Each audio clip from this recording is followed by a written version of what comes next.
The overall message that I'm feeling across both of these spreads for this week is, you know, a lot of the times, right? Like you guys are the balancing of the scale, trying to make sure that things are fair, trying to do the right thing, trying to, um, balance out that karmic scale so that both parties always contribute an equal amount, okay? And I'm reminded of the situation where it's a picture that I saw on social media. It's about, being fair and also being equitable. And you have like a short man. He's standing on two crates, and he can barely still, because he's so short. He even though he's standing on two crates, he can't look over the fence and see the soccer match. Whereas you have another really tall man, and he's also given the same amount of crates to stand on. So he has two crates. And so he's towering over this fence and he's looking at the soccer match. Whereas the shorter man, they're both given two crates. So yes, it is fair, right? It's equitable because they're getting the same amount of crates. But one person is born kind of well endowed, they're tall and they're able to look over that fence. Whereas other people are not as fortunate and they're born a lot shorter, they're disadvantaged. And that's just, a simple analogy. But what I feel is that message is what I'm seeing in this spread here, where it's like fairness needs to be also context specific. Not everything in life needs to be calibrated, nickel and dime, and balanced out, and equal give and take. When one partner is kind of low, at a low point in their life, we have to step up. If we love them, if we want the relationship to survive, we need to step up. And who knows how long they're going to be down for, but we need to do the right thing because we love the person and because we cherish the relationship.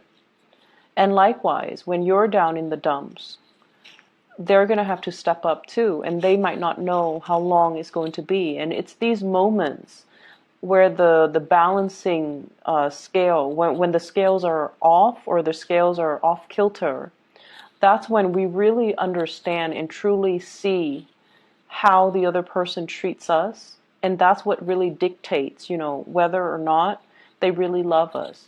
So in relationship, maintaining the niceties, maintaining the balancing act, maintaining the scales of equilibrium, not to rock the boat, not to, upset the apple cart, or like walking around on eggshells around another person.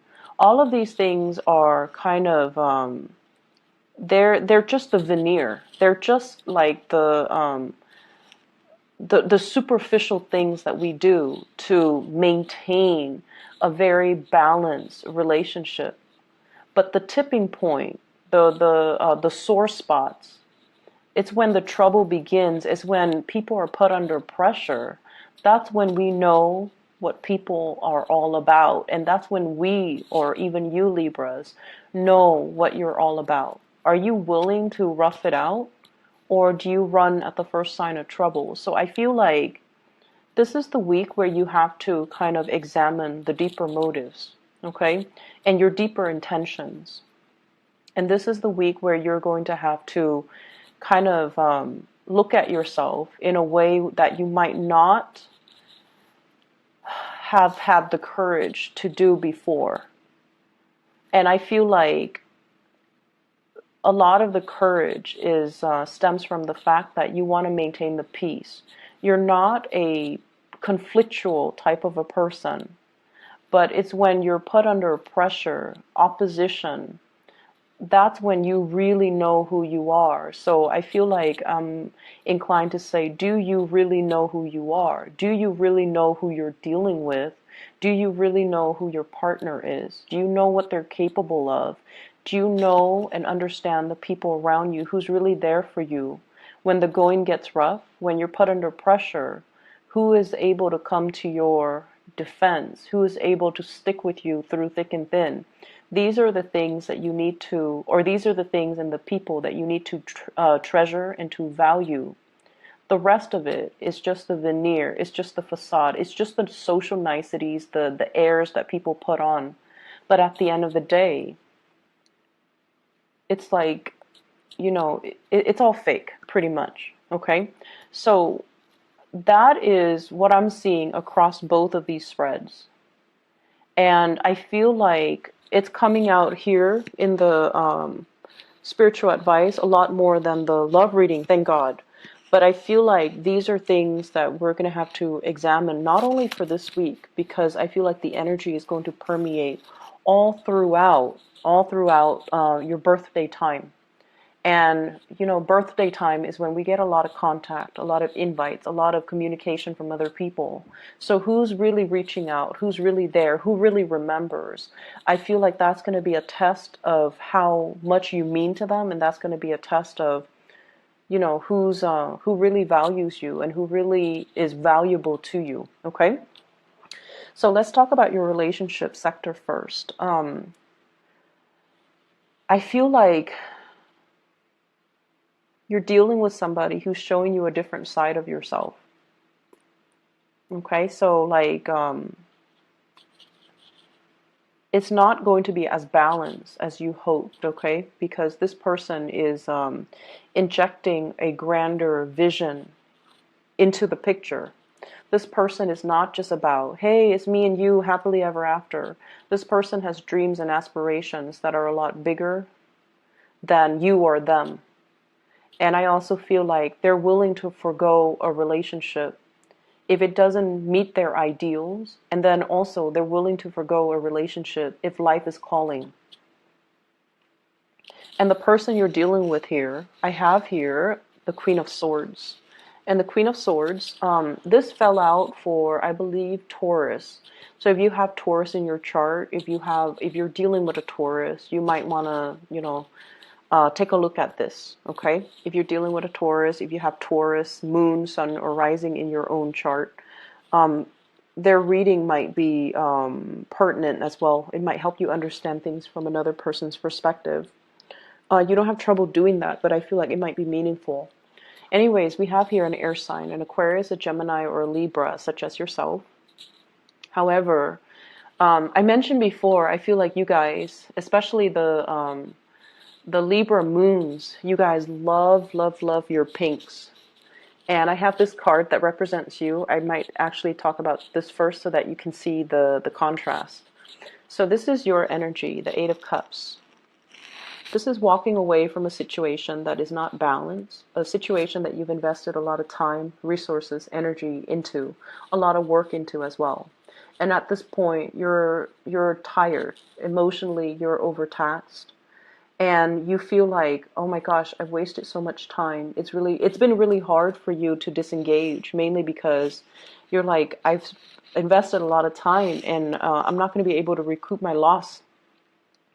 And so you might have been hesitant about walking away in the past, but now you're willing to walk away. You're willing to take a new path, mainly because it's not emotionally nurturing you anymore. And it felt very heavy and it has felt very icy and cold for a really long time.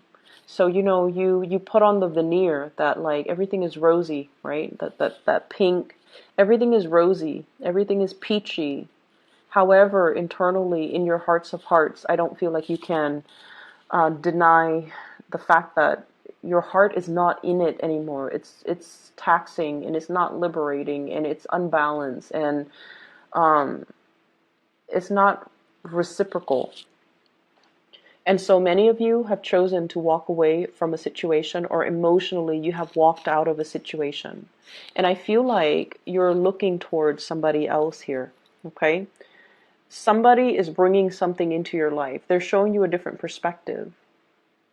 And I feel like you might still be in this other relationship that you can't really recoup your loss, or you can't really move away.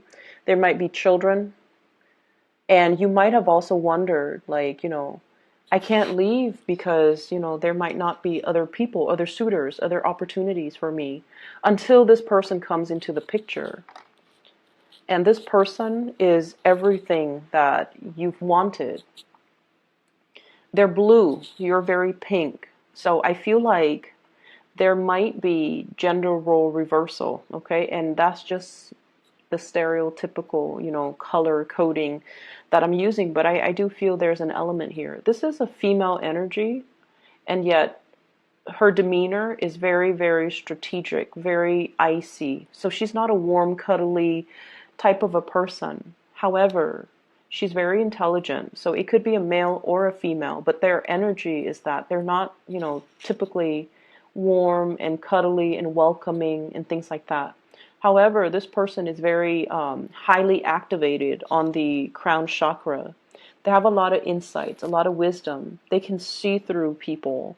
They can see through situations. They can bring a lot of clarity in a situation where there is none. And I feel like you find them very, very attractive. And one of the ways in which Libra and Taurian people find other people attractive is in the symmetry, the way they dress, whether or not their clothes are complementary colors, the way their facial features are, whether or not they have dimples or they have like a gentle, a kind face. So I feel like you guys are really are suckers for like people with a pretty face. Okay, we're talking like classical beauty, like somebody with dimples, somebody with long eyelashes, somebody with expressive eyes, somebody with features that make them feel like very gentle, very like harmless, okay, like big eyes and rosy cheeks and plump lips, and things that make people feel like, wow, this person is like a doll, they won't really hurt a fly. So you find this person really attractive, and I feel like that's the first thing that drew you in.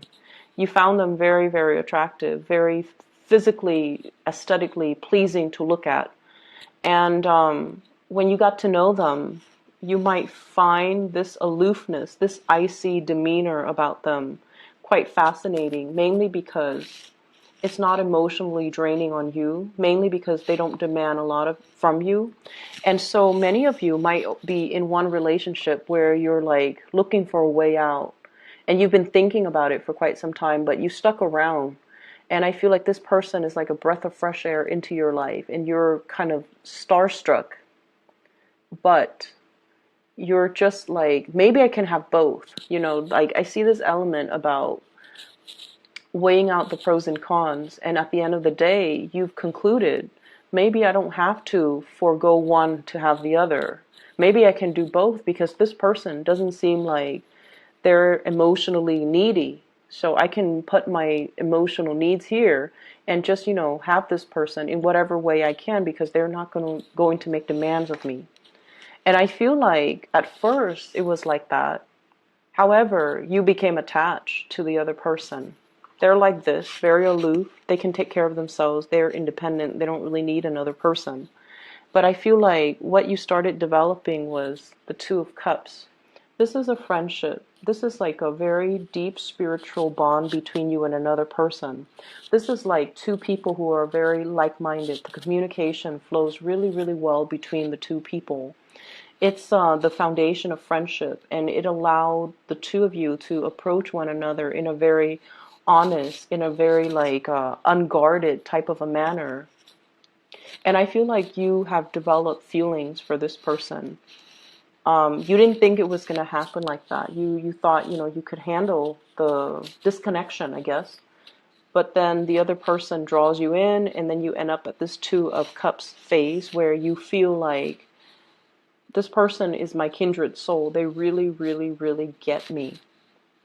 And I feel like the trouble is right now, this is a really beautiful card, but I feel like the person that you're dealing with, you might not be physically intimate with them. There might be an emotional affair. There might be, if you're in another relationship, there might be an emotional affair. I don't see a lot of things here that indicate, well, I definitely see attraction. And I feel like a very strong soul connection and a spiritual connection. I don't see that sexual attraction, the I can't live without you type of attraction, like that carnal desire, because I feel like nothing has been consummated yet. There's an emotional connection. There's an emotional affair if you're in another relationship. There's a deep emotional bond. But where the person is that they're very moral.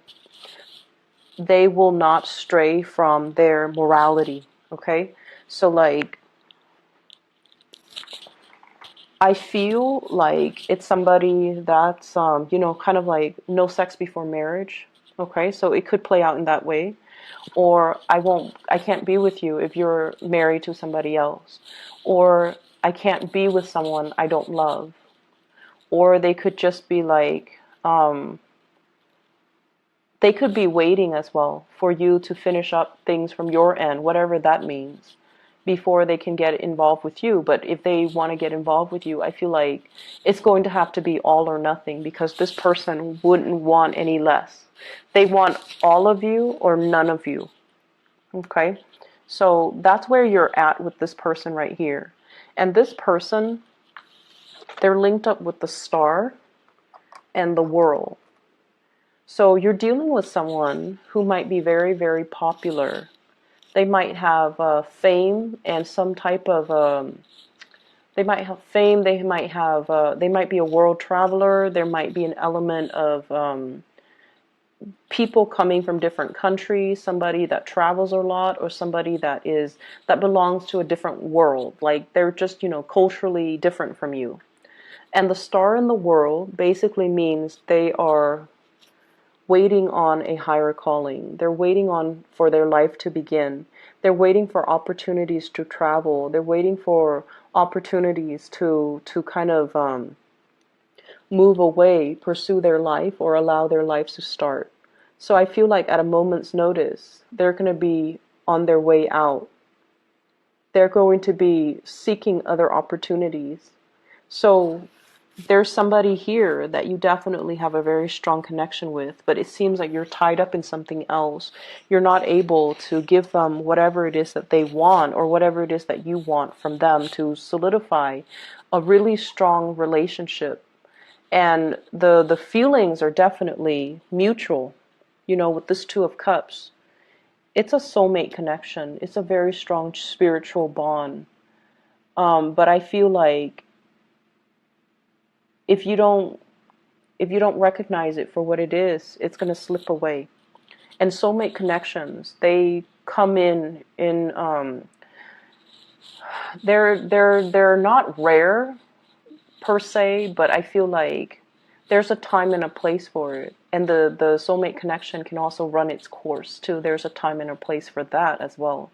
So if you're not quick on the uptake and recognize this situation for its rarity and for, you know, how powerful it is, I feel like it's going to slip you by, because the other person, they're going to be drifting away, okay? This is the escape here. Things coming to a culmination, things coming, it's like coming full circle and coming to an end, closing out of a cycle, mainly because we have healed up from the past. For others of you, it could be, you know, just the fact that you're with a new person now that really gets you, that you feel is your kindred soul, and you're very, very happy. The person has helped you done a lot of healing on yourself. And I feel like the cycle of you feeling, we have here the Eight of Cups and the Two of Cups, and altogether it adds up to 10, which is the completion stage. You have somebody, you've been feeling empty and taken for granted for a really long time, and then you meet this person who's like a kindred soul. They're fair. They are just, they want to do the right thing. And I feel like it's really refreshing when we meet somebody who has the same values as us, all right? And so they're completing you, and they're going to help you kind of like continue that next phase of your journey. So if you didn't believe in, you know, morality, if you didn't believe that people were selfless, that people are incapable of, you know, doing the right thing, I feel like you're meeting somebody.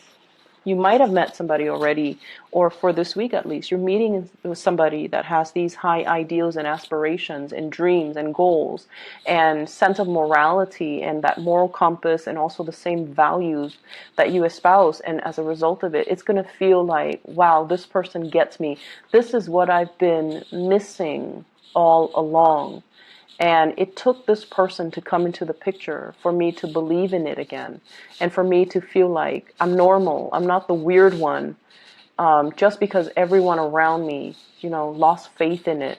So I feel like someone is giving you a lot of inspiration, and they're kind of like that star in a very dark night. You're going through a period of a lot of immense self-doubt. Am I in the right place? Am I where I'm meant to be? Am I following the right path? Am I doing the right thing? And then this person is showing you, yes, you're on the right path. Yes, you're doing the right thing because I believe in the same things. So you're meeting a very strong soulmate. And it's a beautiful relationship. Recognize it for what it is and really cherish it, okay? And proactively go after it, because I don't feel like they're going to stay around. If you're not making your intentions known, they might not linger around forever. And then when you decide to do it, Libras, it might be too late, because you tend to straddle the fence, and you're not as decisive as other signs, okay? Other areas of your life, once again, I feel that energy, the veneer, okay, keeping scores and things like that. So I have this element here. This is a workplace attraction. I have the Seven of Pentacles. This is like two people working towards a common goal, a common purpose. And usually I think of this as, I'm staying a little bit extra at work, mainly because there is an office attraction or something that is hidden. Okay, not so much like a clandestine affair, that would be more the Seven of Swords, but more like I really admire and appreciate this person. I want to get to know them better. But we have like work that needs to be done, but there's that, every once in a while they cross my path. There's that attraction. So I definitely see you feeling this for somebody, and it might make the work environment a lot more dynamic, a lot more fun. I also feel like there might be interference in the work environment as well. This is a card about training, consulting, and too many people involved in a situation, too many cooks in the kitchen. Everyone is offering their 2 cents, unsolicited nonetheless, and everyone feels like they're an expert in their field, so they're coming together to kind of offer, their advice, offer their take, and it can create a lot of confusion. And I feel like that's what it's doing here. We end up here with the Five of Pentacles. And the Five of Pentacles is a situation where we feel kind of left out. We feel a little bit hidden and isolated. And despite all of these options, all of these people coming in telling us what we should do, it's really hard for us to listen to our inner voice and allow, it's like these inputs from these other people is drowning out your intuition. So you should really listen to your intuition and figure out what you need to do, okay? So that's one area that I feel, there's workplace attraction. There's also like workplace confusion and interference, and too many people telling you what to do. And you want to, of course, appease everybody. But I feel like you're at a point where you can no longer do that. You're at a point where you need to kind of step out of your shell and grow up. And I want to say like almost grow a backbone and do what it is that you're divinely, intuitively guided to do, rather than being afraid to upset people by not taking their advice, even if what they're offering you is not appropriate for what you're dealing with, okay? For those of you who are feeling a little bit down and out, if you have recently, I see a divorce situation here as well. We have the Justice card as well as the Four of Wands. This is like paying alimony, paying child support, ending a relationship, having to deal with the legal aftermath of a failed relationship. If you are dealing with that as well, I feel like financially things might be halved, okay? So financially, if you have had a lot of financial blessings, so if you're like, if you were married and there were two incomes, now we're going in half. And I feel like you're going to start to feel the financial pinch, okay? And then if you've had to, take care of the kids or the wife or the husband or whatever the situation is, there's now child support and alimony that's going to have to be had, and there's going to be that financial pinch as well. So I feel like for some of you, the financial picture is not looking too great. And I also feel as if, I feel like for those of you who are dealing with, divorces and separation and child support and alimony, you have to kind of go to court and sort out like either agree to like redraw or renew or renegotiate your alimony or child support payments. And then for others of you, I feel like you're doing really well at work. You might be in the legal profession. You might have met somebody that you married to in the legal profession.